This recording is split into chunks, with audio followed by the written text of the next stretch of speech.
mega blocks, mega towers, mega cities.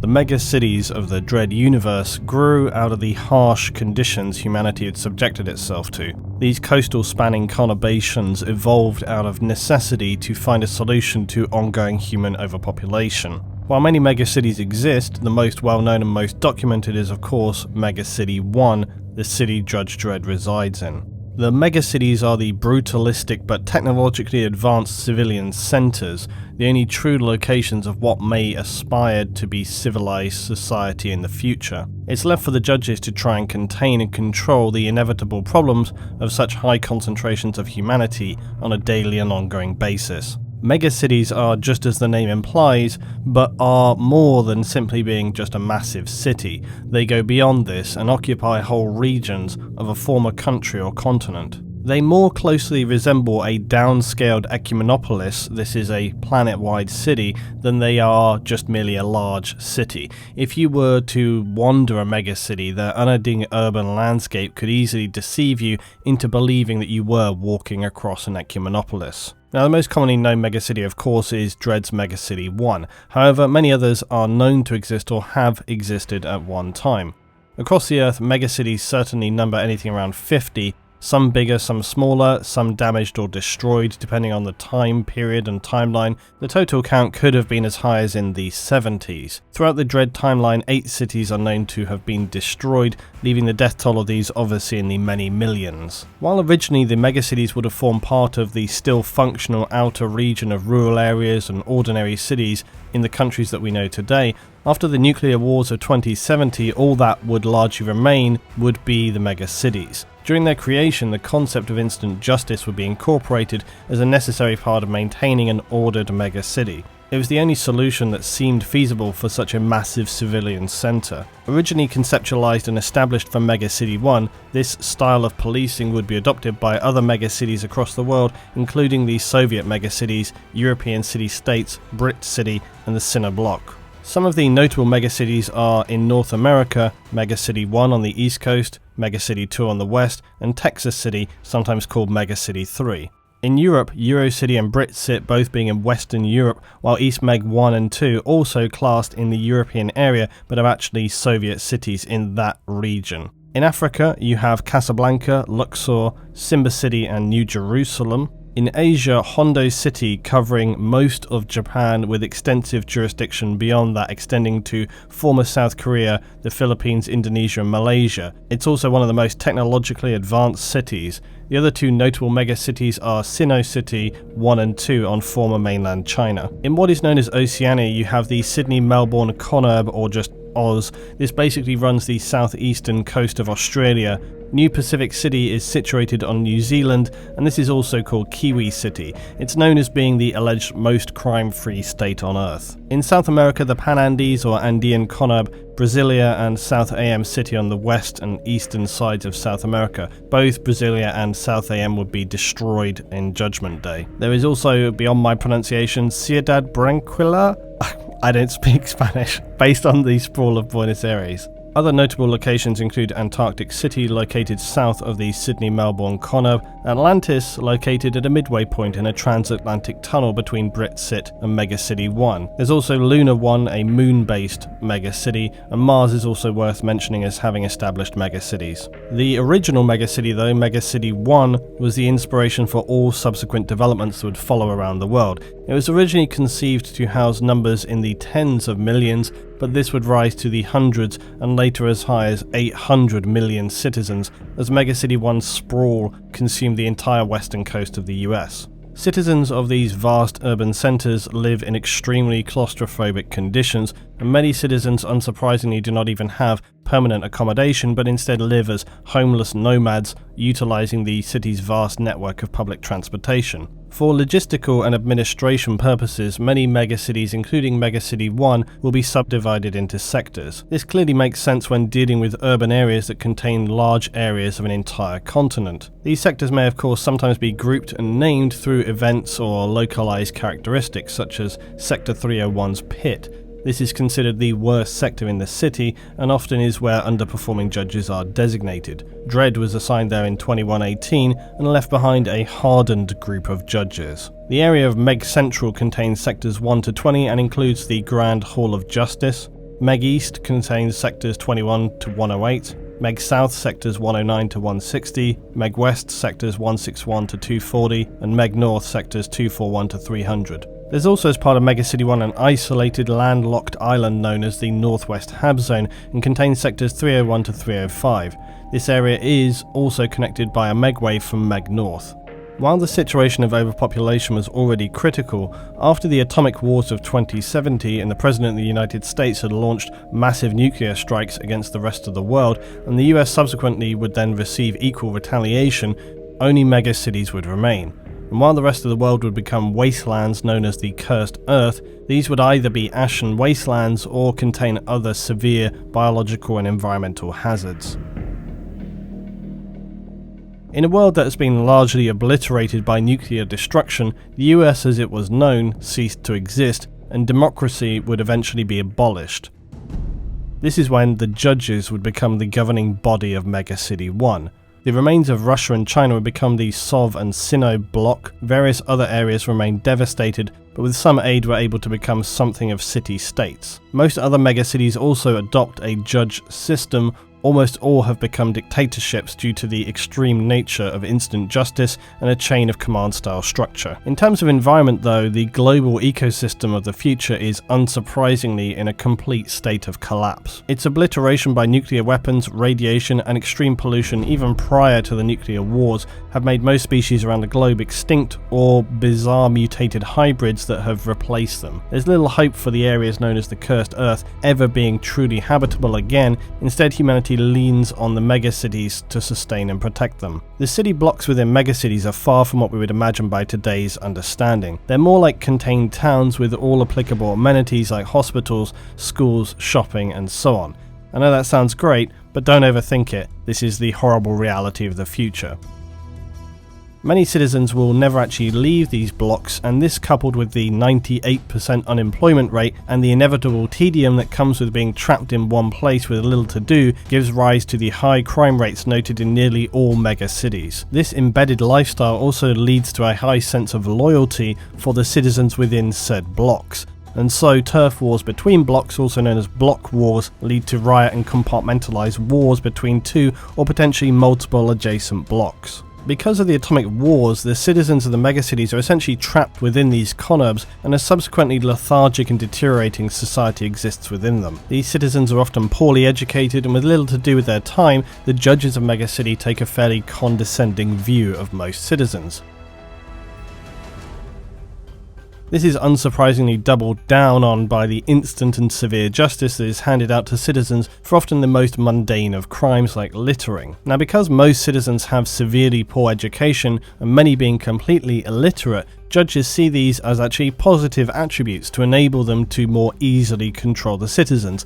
They essentially are looking at them kind of like cattle. Also, due to the dictatorial and oppressive nature of how the cities are managed, judges will likely take whatever relative actions are necessary to control the populace, including moderate sedation of whole blocks if riots are getting out of control. There are also provided leisure facilities, of course, for citizens, including locations like the Agrodome. Here, citizens can release their pent-up aggression on robots and mocked-up street scenes. The Dream Palace is another popular leisure facility, enabling customers to be connected to machines that make their dreams become reality. Interestingly, the name of the company owning this was Morpheus Inc. Smokatoriums are giant domes where smoking is legal, and they're a good leisure facility for the citizens of megacities. They're in fact the only legal places where you can smoke. Sky surfing is another activity where citizens use floating boards to race and perform stunts across the skies, as well as backgliding, which is essentially wingsuits to ride the thermals over the cityscape. Whilst the majority of citizens are fairly bland due to the massive unemployment and poor education, some citizens of intelligence do exist, though this is more through chance given just the massive numbers of people within a megacity. So it becomes somewhat inevitable that some of those will, through one way or another, amount to being an individual with some some constructive promise. These people can go on to then become scientists or engineers. Entertainment is also a solid part of a megacity's businesses, as are entrepreneurs. However, many intelligent individuals actually just end up in lives of crime because they're able to exploit other very unintelligent citizens so easily and realize that they can make things pretty comfortable for themselves with very little effort. However, this wealth and power is inevitably relatively fleeting and limited. The likelihood of them expanding to any major degree that would become anything like a crime syndicate as well is highly unlikely with the way that judges control and deal with any lawbreakers. So they invariably are lower level offenders, but with just a bit more about them, and even then probably living on borrowed time. Death is a daily part of any major conurb. Megacities are no different, and any deceased citizen automatically becomes the property of the city. Corpses are able to be bought back to be then buried, but this usually only applies to wealthy citizens as it carries an expensive fee. All other ordinary citizens will be sent to recycle. This is, as it sounds, the recycling of bodies into more useful products for the city, and this could be organ donation or recycling into food products for the citizenry. Soylent Green mandatory mention. Food production is an obvious problem for a megacity, especially when the world's farmlands have been turned into an ashen, irradiated wasteland. While some minimal amount of farming has been managed in the cursed earth, recycling provides a level of food, as do products like gunge, a bizarre, disgusting reappropriation of materials best left unspoken of, into foodstuffs. Muntz is a meat substitute formed by a plant that weirdly resembles human heads. Algae farms and below-ground production of plant material are also possible. Now, as previously described, the Megacity Municipal Law Code or Anti-Crime Code is what's used to enable a judge's actions and for the judge to sentence the people who live within the city. These are usually harsh on the citizenry, and the severity of punishment is a political decision in an attempt to curb the high crime rate through fear of punishment. And punishment usually means being placed in a solitary ISO cube confinement. These are small cells with only a bed and a toilet. For many people, even a relatively minimal ISO-cube sentence is enough to attempt resisting arrest, which then may well result in death for the perp. More specifically, in the Anti-Crime Code, Section 32 enables judges to incapacitate en masse citizens to then flush them out and apprehend criminals hiding amongst innocents. Section 59C, also known as Crime Swoop, allows judges to enter the home of any citizen and search for potentially incriminating evidence. 59D, also known as Crime Blitz, is this same law code but on a larger scale, enabling teams of judges to sweep entire blocks for illegal activity. Any citizen can be resultingly detained or interrogated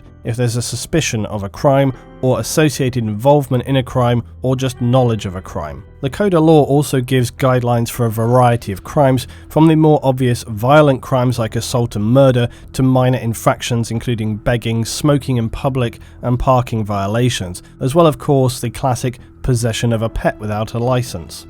While most minor infractions will receive a sentence for a period of months, usually not more than 6, public order crimes such as unlawful assembly, drunken disorderly, agitating or rioting carry sentences ranging from 1 to 5 years. Theft crimes and handling stolen goods usually also carry sentences for about that same period range. More violent or severe theft crimes such as burglary and looting, armed robbery and armed robbery with violence all carry minimums of 10 years through to 20 years ISO containment. For assault on a citizen, it's a 5-year ISO cube sentence. For assault on a judge, that's 10 years. Murder surprisingly carries 15 to life, and only mass murder or murder of a judge carries mandatory life sentences, where of course life means life. Some of these laws are somewhat ambiguous though, with various death sentences also being applied for more severe crimes, or just for murder depending on the situation. Still, unless the crime is very minimal, many perps will either be killed resisting arrest or be simply unable to be contained and secured. Some other legislation of interest that's been passed through the years in Megacity 1, in 2052 titled the Autonomy Act, this devolved powers to the US megacities, essentially dissolving what had been the United States and allowing them to self-govern. Within 3 years though, Megacity 1 would impose its own immigration laws against other Americans attempting to enter the city. In 2079, the Genetic Purity Act, otherwise known as mutant segregation, was enacted. This law forbids mutants from citizenship in Megacity 1. The Dredd Act of 2101 bans all forms of animal experimentation, and in 2104 the Fat Control Law was passed. This temporary law was enacted due to excessive theft and looting of food after strict rationing was in effect. Heavily overweight citizens would repeatedly break this rationing, and convicted citizens would be placed in segregated blocks and then not allowed back until they had slimmed down through enforced rationing to a healthier weight. This temporary act would later be repealed when rationing was no longer in effect. Judges, as we know, are themselves held to a higher standard than ordinary citizens, and so the laws and sentences regarding them are relatively more severe. These judicial indictments are handed down by the SJS, which is the Special Judicial Squad. Under Indictment 1, treason, a judge will be sentenced to death. Under Indictment 2, corruption, this can include murder or perverting the course of justice. The sentence for this is hard labour on a colony. Under Indictment 3, abuse of judicial authority, a judge will be sentenced to hard labour in a cursed earth labour camp. Under Indictment 4, illegally obtaining a confession through physical torture. This can be sentenced to cursed earth labour or the long walk into the cursed earth, taking the law to the lawless. And it goes without saying that any judges convicted of these crimes would obviously have their badges taken from them. Now lastly, let's go through a timeline of world events and megacity development. In 2023, work begins on a vast megacity centered around New York. Its vision is to help cope with expanding population in the East Coast states. 2028 is a key date as the US President Gurney is re-elected due to his support for the new concept of instant street-level justice. In 2031, following on from this, under that administration, the first judges are deployed in the still democratic US. Chief Judge Fargo oversees the center that trains and deploys new recruits which have been chosen from the regular police force. These new judges are respected and feared due to their unwavering and harsh interpretation to follow the law impartially and to the letter, with additionally little if any clemency. In 2032, the initial Megacity 1 is fully established. By 2039, Megacity 1 and the deployment of judges has been deemed a success, and so inspires the speculation about another megacity on the west coast, Megacity 2. Also, Megacity 3 is discussed to center around Texas and the southern states. Begun in 2040 and finished 7 years later, Megacity 2 and 3 are completed. By this time, judges have now fully replaced ordinary policing in the megacities. In the period of 2050, Earth during this time is in a continuing downward spiral of environmental damage and ecosystem collapse. Food shortages and mass starvation are happening worldwide, as is ongoing warfare. Civilization is beginning to fall apart, and desperation is beginning to set in both among citizens and also politically. In 2066, a new process of cloning begins designed by Morton Judd to cope with the ever-spiraling levels of crime in the megacities. This allows new trainees to be processed through to full street judges in a vastly shortened period of time. Judge Dredd is one of these new cloned judges, as is his brother Rico Dredd. This cloning enables physical growth of 5 years in a matter of only months. 2068. As part of the ongoing deterioration of global civility, President Booth is elected under the line of "the rest of the world is living off America's back." It becomes apparent later that he in fact rigged this election. 2069, international relations further deteriorate when President Booth sends US troops to seize control of foreign oil reserves in the Middle East. Britain does not condemn this action, and this is essentially the beginning of World War III. 2070 is a critical year. This is when the sitting US President Robert Booth begins a global atomic war with mass public support from his base.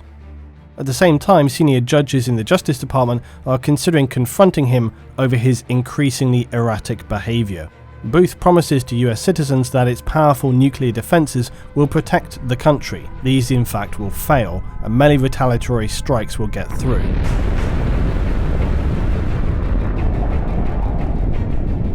This nuclear World War III devastates the planet, leaving most of it now annihilated.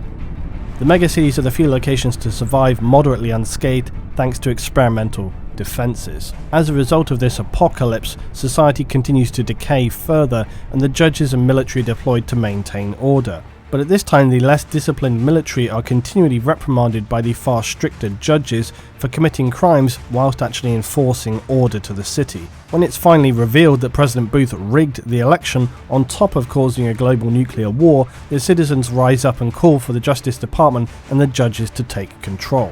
While Booth is sentenced to 100 years in suspended animation to then allow later generations of survivors to decide his fate, his core, most loyal supporters cannot be swayed no matter his crimes, and along with robotic troops continue a civil war with the judges until 2071. 2071 Mega City 2. Booth's core supporters are finally defeated with a cost of lives in the hundreds of thousands judges and troopers. This year also the Hiroshima Accord is settled by some mega cities. The details of this are pretty unclear, but it's said that non-Accord cities chose not to acknowledge anything beyond these existing borders. This is also when the Security of the City Act is put in place to allow any actions necessary to maintain the security of the cities, even previously illegal acts. Now the aftermath. This period is where cities are coping with the aftermath of the apocalypse.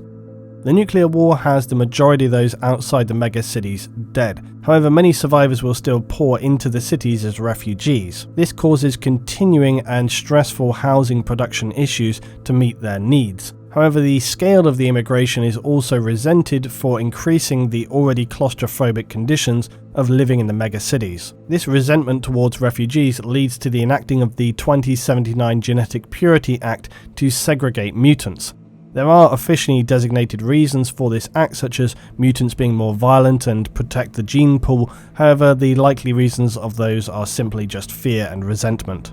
2083 to 86, a civil war occurs between Mega City 1 and Mega City 3, otherwise known as Texas City. City 3 feels that it's being dominated by City 1, and Cities 1 and 2 feel that allowing 3 to secede is bad for societal unity. Eventually, though, after years of stalemate, Mega City 1 concedes and allows Mega City 3 to secede.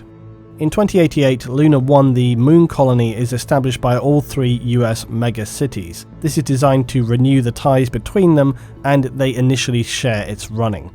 In 2101, Deputy Chief Judge Cal heads the SJS and has Chief Judge Goodman assassinated, and then takes control of the Justice Department and judges. After mind-scrubbing many judges to follow his orders and enacting increasingly obscure and dictatorial rule, Dredd leads a rebellion against Cal, and Judge Griffin now takes over as Chief Judge. Now 2102, this is when Judge Death arrives in Mega City 1, probably one of the most recognisable characters next to Dredd. He's the leader of the Dark Judges from the alternate dimension of Dead World, where all life has been declared a crime, as only the living commit crimes.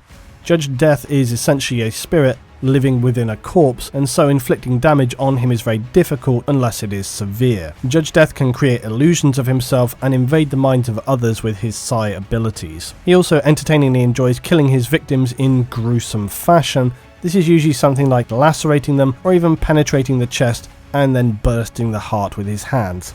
Lovely. And I mentioned Judge Death because whilst in this specific situation he doesn't necessarily have any major implication to Mega City per se, but over time he has an ongoing basis of effect to Dredd and the Mega City, and therefore it does tie in with the city change aspect of the timeline. 2104, after poisoning the water supply, causing citizens to then become excessively violent in Mega City 1 in a spate of block wars, the Soviet judges of East Meg 1 launched the Apocalypse War, because one nuclear war wasn't enough apparently. The attack destroys multiple blocks, leaving a death toll of some 150 million citizens. This is followed by a ground invasion of Sov forces also occurring. Victory, though, is achieved when Dredd and his team cause the nuclear destruction of East Meg 1. In the following years, 2105, Mega City 1 is rebuilt slowly. Many areas though are so irradiated and ruined as to be beyond redemption. Disease and radiation are causing many problems in the city, and no amount of strict law enforcement can do much to solve this. Various crime waves by bored citizens and crazies begin to occur, stretching the already struggling resources of the judges very thinly. Now, we'll be skipping over some events here because they relate more to individuals and not really the city at large. I feel the need to point that out because these are not things that I have forgotten, I am just choosing not to include them in this specific video. So then we finally come to 2113. And for some time an ongoing issue of the return of democracy has been floated. Dredd is also having doubts about the justice system. However, a lack of public approval has left him feeling disillusioned. Dredd urges a referendum for the city on whether or not to bring back a form of democracy. At this suggestion, other judges attempt to assassinate Dredd to prevent this, but they are subsequently arrested. However, as Dredd suspected would happen, the vote for this has a poor turnout, and those who could be bothered to turn up and vote are very ignorant, poorly educated citizens anyway, and the vote is announced to keep the judge system. Now the timeline continues on through to as far as 2138, however things get considerably more bizarre from this point on, and only some of the events have genuine, although severe, impact on megacities, so these details can be left for future content. Megacities are the last bastions of humanity in the reality of Judge Dredd. Humanity is both technologically advanced, yet also ignorant and brutally regressive. Citizens in megacities across the world essentially just exist, and the judges are there to protect them, mainly from themselves. The true problems for the megacities of the future are how to dig themselves out of the deep hole that they find themselves in. The Justice Department seems to have little drive to better the future of humanity, and if anything, ongoing conflict and ever more bizarre events plague the world. While some off-world colonization has been successful, for now the megacities remain simultaneously self-contained worlds for the people who exist there, a place to live, a place to exist, and a place to die. As always guys, a big thanks for all of your support. I hope you continue to enjoy the content. I have a lot of stuff coming up, been doing a lot of work, a lot of prep, a lot of research, so lots more to come. As always, drop a like if you enjoyed the video, helps me out, helps the channel, and consider checking out some of my other links down below as well. Twitch, Twitter, Patreon, all helps me out. Thanks for watching, I'll see you next time.